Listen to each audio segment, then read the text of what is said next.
Okay, so coming to confidential business information considerations for the only representation. So by nature of the only representation, actually the only representative appointment already is a sort of guard against or a protection of confidential business information. For example, if you then appoint an OR and they take care of the registration requirements, then these registrations will be made in the name of the only representative. This means that in any dissemination tools for EU REACH or in any CEFs, for example, in Turkey when you're registering for KKDIK purposes, or any substance groups when registering for UK REACH purposes,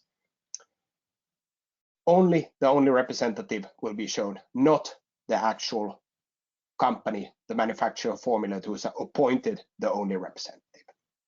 The who has appointed the only representative is not public information. And it is also good to know that even though maybe, for example, some of your competitors might know more or less who the only representative is, though, if they, for example, look at what substances the OR has registered, for example, on the ECHA dissemination tool, if they look at, for example, REACHLaw, they will see that there have been hundreds of different substances registered, and they cannot generally pinpoint what substance is REACHLaw representing for what client. So it's just a list of substances covered by REACHLaw as a registrant.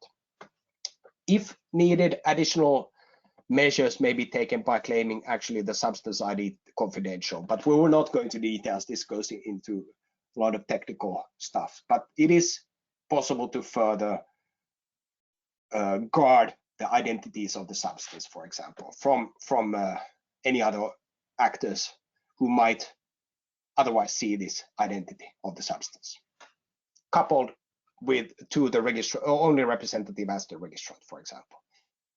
And of course, good to know that the identity of the manufacturer formulator who's appointed the only representative is of course always visible to the authorities. So for example, in the EU, when you submit dossiers, you submit also appointment letters.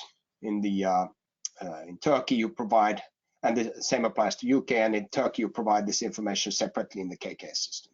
But this is not visible to anyone else except the authorities, so good to know. Besides the previous, if a formulator of confidential mixtures wishes to place this mixture on a market, for example in the EU, Great Britain or Turkey, using an only representative, then of course it is possible, and it is by default already possible for this only representative to keep these substances confidential from the customers who are receiving these substances as importers, for example, in the EU or Great Britain or Turkey.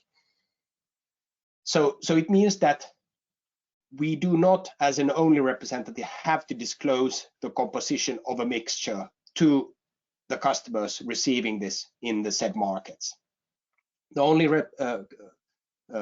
exception is that, of course, hazardous substances that need to be disclosed, what above a certain concentration in an SDS, of course, it will be disclosed. Those cannot be by any practical means guarded from let's say, from not being shown. There are exceptions in the CLP where you can apply for different measures to increase the confidentiality, but we will not go through those in this presentation. So having an OR in this case of a confidential mixture has great benefits, because if you would not have an OR, it would mean that importers would have to take care of the registration of these individual components of this confidential mixture, and you would have to provide them with a full composition. Otherwise, they could not perform their duties. But if the OR does it, then you would not have to disclose the composition to downstream users.